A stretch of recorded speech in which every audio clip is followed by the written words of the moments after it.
Fala, tecladista! Esse material que você vai assistir agora faz parte de uma live que eu fiz sobre teoria musical. E aqui você vai assistir todo o conteúdo de forma editada e mais objetiva. Nós vamos postar um vídeo por dia, dando sequência a todo o curso de teoria musical e solfejo. Então, para você não perder nenhum vídeo, não esquece de deixar o like, se inscrever no canal e ativar o sininho de notificações, para não perder nenhuma aula desse curso. Então, bora lá para a nossa aula de hoje. Lá que a gente tem muita coisa ainda. Então, existem ainda, além da clave de Sol, mais duas claves que a gente vai só passar por cima aqui, que é a clave de Fá e a clave de Dó. A clave de Fá, ela já pode ser escrita na terceira linha e na quarta linha. Então olha só, mudou a clave, as notas nas linhas e nos espaços automaticamente mudam. Só para a gente ilustrar aqui, então tem aqui a clave de Sol. Eu tenho aqui essas notas aqui, ó. Sol, Lá, melhor, não tem nota nenhuma que não tem clave, né? O que acontece? Se eu tenho a clave de Sol aqui, eu teria as notas Sol, Lá, Si. Seriam as notas Sol, Lá, Si. Porém, se eu tivesse aqui a clave de Fá, que ela parece um ganchozinho e ela tem dois pontinhos, essas notas já corresponderiam às notas Si, Dó e Ré. Cada clave, então, ela vai mudar o nome das notas que estiverem nos espaços e nas linhas. Então, só para você saber, então, a função da clave. A clave, ela dá o nome, a clave de Fá, olha só, ela dá o nome, tá vendo? Ela tem dois pontinhos ali, abaixo e acima da quarta linha, ela dá o seu nome para a quarta linha. A quarta linha corresponde à nota Fá. Então, quando você muda a clave, é como se você mudasse de idioma. Estivesse escrevendo em inglês e, de repente, mudou a clave e automaticamente você está escrevendo em francês. Então, e a gente ainda tem a outra clavezinha, a clave de Dó. Essa clave de Dó, ela já teria aqui as notas Dó, Lá, Si, Dó, na mesma posição. Que confusão, né? Mas quando a gente estiver estudando solfejo, leitura, não se preocupe, a gente vai estudar uma clave por vez. Por que essa diversidade de claves? É que cada clave vai estar relacionada a um tipo de som de instrumento. Por exemplo, a clave de Sol, ela vai estar relacionada com sons agudos. Então, uma partitura onde você tem clave de Sol, geralmente ela vai ser uma partitura para que tipo de instrumento? Instrumentos agudos, como uma flauta, um violino e as vozes femininas, de uma forma geral. Já a clave de Fá é a clave onde nós utilizamos para representar os sons graves, como, por exemplo, contrabaixo, parte do piano e também partitura do piano e as vozes masculinas de uma forma geral, tá joia? Então, as claves elas vão estar relacionadas a um determinado tipo de extensão do som, de graves, médios ou agudos. Muito bem. Próximo elemento que a gente vai ter numa partitura é o chamado de compasso, né? Uma música, você imagina a música como uma linha reta, né? E essa linha ela é fracionada em pequenos pedaços, né? Pequenos pedacinhos. Esses pedacinhos eles têm todos o mesmo tamanho e esses pedacinhos do mesmo tamanho eles são chamados de compasso.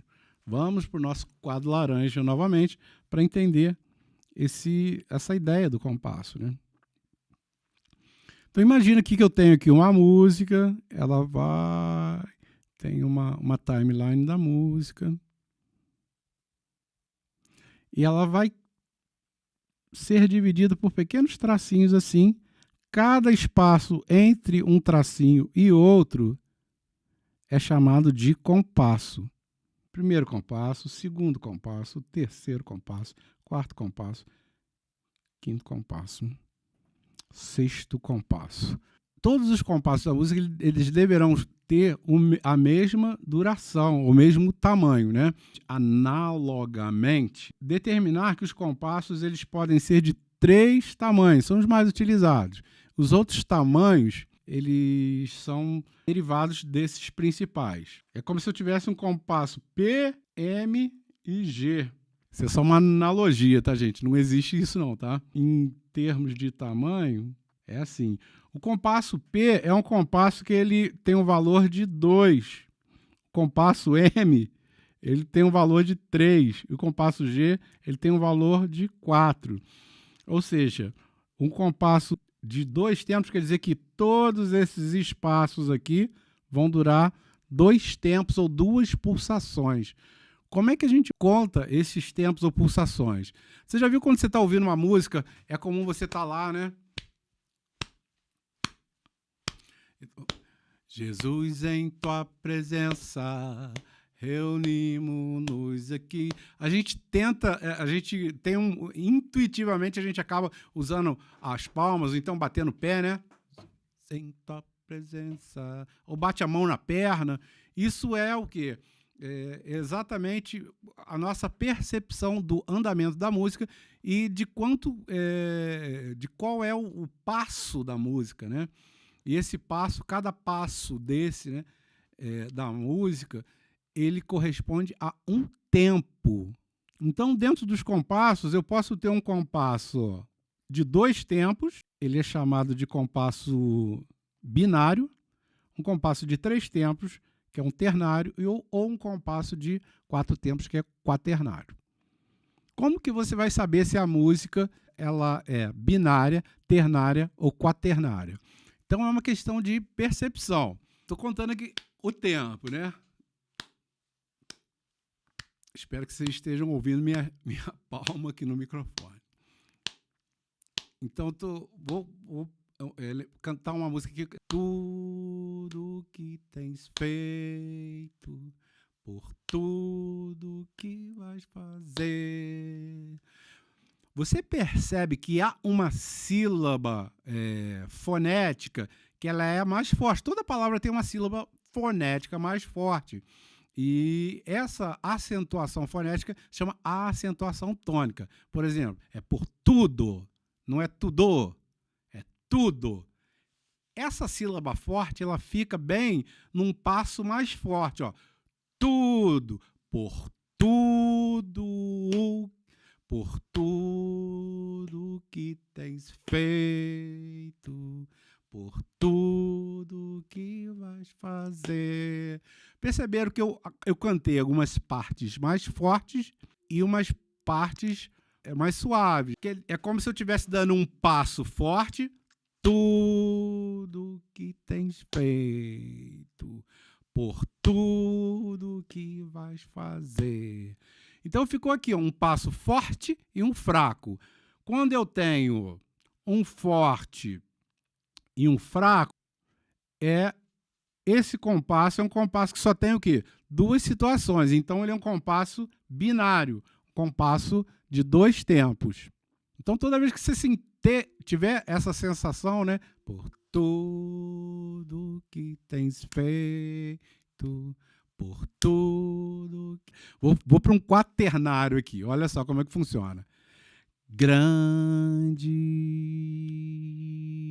é o Senhor e muito digno de louvor na cidade do nosso Deus. Perceberam que aqui eu tenho o quê? Um passo forte, um fraco e um fraco. Na verdade, esse daqui é mesofraco, mas eu vou considerar ele fraco aqui só para efeito de didática. Então, depois desse padrão, começa de novo. Forte, fraco, fraco, fraco. Forte, fraco, fraco, fraco. Então, esse daqui vai ser um compasso de quantos tempos? De 4 tempos. Ou seja, um compasso quaternário. Tá? Então, olha assim, ele fica... Ó, grande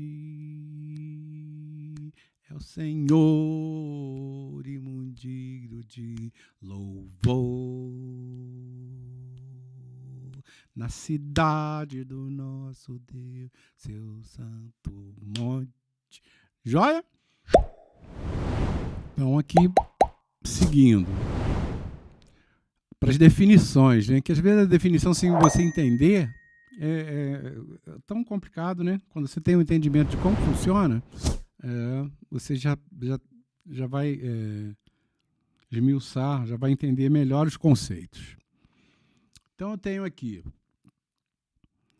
compasso é o conjunto de tempos em que se divide a música. Os compassos mais utilizados são os binários, ternários e quaternários. Os compassos binários possuem 2 tempos e são representados pelo símbolo abaixo. É uma fração 2/4 que a gente lê compasso 2/4. Os compassos ternários possuem 3 tempos e são representados pelo símbolo abaixo. Essa fração 3/4, né? Um 3/4. Então, eu tenho aqui o compasso quaternário, que é o terceiro tipo de compasso. Os compassos quaternários possuem 4 tempos e são representados pelo símbolo abaixo, 4/4. Tá. Então, a gente tem aqui os sinais de alteração, que são chamados, às vezes, de acidentes, né? Então, eu tinha uma professora que ela não gostava de utilizar essa nomenclatura de acidentes. Então, a gente vai chamar de sinais de alteração, que é o mais correto mesmo, né?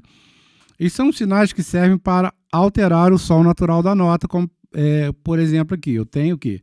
O sustenido, que é esse joguinho da velha, que a gente já viu na aula anterior, né? E ele vai servir o quê? Vai mexer a afinação meio tom para cima, né?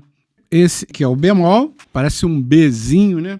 Ele vai alterar o nome das notas em meio tom. Esse próximo desenhozinho, que é o B quadro, que ele transforma a nota em uma nota natural, anulando as anteriores. Vamos ver aqui na prática como funciona isso. Eu tenho aqui uma partitura, clave de sol, uma notinha dó. E o som dessa nota seria aqui. Se eu colocar aquele símbolozinho que é o joguinho da velha, que é o sustenido, do lado dele, eu vou mudar a afinação dele de dó para dó. Então ele altera, ele sobe a afinação da nota, tá? O sustenido ele faz esse trabalho. Se eu colocar aqui o bemol, esse símbolo que parece um Bzinho, ele vai descer a afinação de dó para dó. Então, o sustenido afina para cima e o bemol afina para baixo. Tudo bem, pessoal? Caminhando para o final aqui, a gente vai agora para um próximo elemento da música, já agora na partitura um pouquinho mais adiantado, né? Que são as figuras musicais. O que são as figuras musicais? Os sons, uma das características dele é o quê? A duração desse som. E essa duração, ela vai ser sempre representada por uma figura diferente. E as figuras, eles são, vamos ver a definição aqui, depois a gente vai para uma ideia mais prática, tá? As figuras musicais são símbolos que representam o tempo de duração das notas. Então, a semibreve é a figura de maior valor, sendo que a mínima vale a metade da semibreve e a semínima vale a metade da mínima e assim por diante. Para a gente memorizar de uma forma simplificada, eu gosto de usar isso aqui, olha. Eu tenho 7 figuras. Eu vou passando aqui e vou dando o nome delas para vocês. Semibreve, mínima, semínima, colcheia, semicolcheia, fusa e semifusa. São 7 figuras. Então, é um número assim fácil da gente guardar, emblemático. Aí eu tenho 2 figuras que têm nomes semelhantes, né? Mínima e semínima. Depois mais 2 figuras que têm nomes semelhantes, colcheia e semicolcheia. E depois eu tenho mais 2 figuras que têm nome semelhante, fusa e semifusa. Bora lá para o nosso quadro, que vai ser a última coisa que a gente vai ver nessa aula de hoje. As figuras, de uma forma geral, elas têm um núcleo que a gente chama de cabeça de nota. Esse núcleo pode ser assim vazadinho do jeito que eu fiz, né? E a primeira figura A semibreve ela tem esse formato aí. Ela tem as figuras também, ela pode ter, além da cabeça da nota, ela tem uma haste, né? E ela pode ser, a cabeça da nota pode ser preenchida. E ela tem também uma bandeirinha que a gente chama de colchete. Então essa é a estrutura básica da figura, que é o terceiro elemento. Então ela tem 3 elementos. Cada figura ela vai representar então uma duração diferente da nota, né? Então, por exemplo, aqui, vamos pegar uma linha, uma pauta aqui mais compridinha agora, clave de sol. Por exemplo, aqui eu tenho essa nota Fá, compasso aqui de 4x4. Então, essa nota Fá aqui, ela vai ter uma duração de 4 tempos, por exemplo. Então, eu cantaria essa nota Fá desse jeito assim. Fá, né? Contando quantas pulsações, ou quantos tempos que ela valeu. Fá, 4 tempos. Se eu utilizasse outra figura, que nota seria essa aqui? Também seria... É uma nota Fá também. É uma nota Fá também. Porém, a duração dela, ela é diferente, né? Ela vai durar 2 tempos, essa figura aqui, por exemplo. Não precisa se ligar agora na questão da duração, mas estou querendo dizer para você que eu posso usar qualquer uma das 7 figuras para representar a mesma nota. A diferença é que ela vai durar tempos diferentes. Se eu preencher esse núcleo ou a cabeça da nota, já é a mesma nota Fá, porém a duração dela é diferente, é só um Fá. Eu posso colocar aqui, ó, um colchetezinho, ela já vai durar metade da figura anterior. Vai ser um Fá. Se eu colocar 2 colchetes, ela vai durar a metade da anterior. Se eu colocar 3 colchetes, ela vai durar ainda a metade, e o limite é de 4 colchetes na mesma figura. Então, é a mesma nota, porém, dependendo da figura que eu utilizar, ela vai durar cada vez menos tempo. Então, recapitulando aqui, eu tenho 7 figuras. A primeira figura ela tem apenas a cabeça da nota. A segunda, ela vai ter a cabeça da nota e uma haste. A terceira, ela vai ter a cabeça da nota e a haste, só que a cabeça da nota vai ser preenchida. A quarta figura, ela vai ter a cabeça da nota preenchida, uma haste e um colchete. A quinta figura, abaixo dela vai ter a cabeça da nota, uma haste e 2 colchetes. A sexta figura, abaixo dela, vai ter a cabeça da nota, uma haste e 3 colchetes. E a última figura, a sétima, ela vai ter, deixa eu ver se vai aparecer na tela, vai ter a cabeça da nota, a haste e 1, 2, 3, 4 colchetes. Qualquer figura, então, pode representar qualquer nota, sendo que cada figura vai equivaler a uma duração de tempo diferente. Ok? Se eu atribuir o valor de 1 para essa figura, a gente sempre parte assim. O primeiro valor que a gente atribui é de unidade, ou seja, quem das 7 figuras que vai valer 1. Aí, a partir daí, as figuras acima elas vão valer o dobro e as abaixo vão valer a metade. Então, por exemplo, essa figura que está acima vai valer o dobro, vai valer 2. E a que está acima dessa vai valer o dobro, vai valer 4. A que está abaixo dessa que vale 1, vai valer a metade dela, ou seja, uma fração aqui de 1/2. A que está abaixo vai valer 1/4. A que está abaixo vai valer 1/8. E a que está abaixo dessa, 1/16.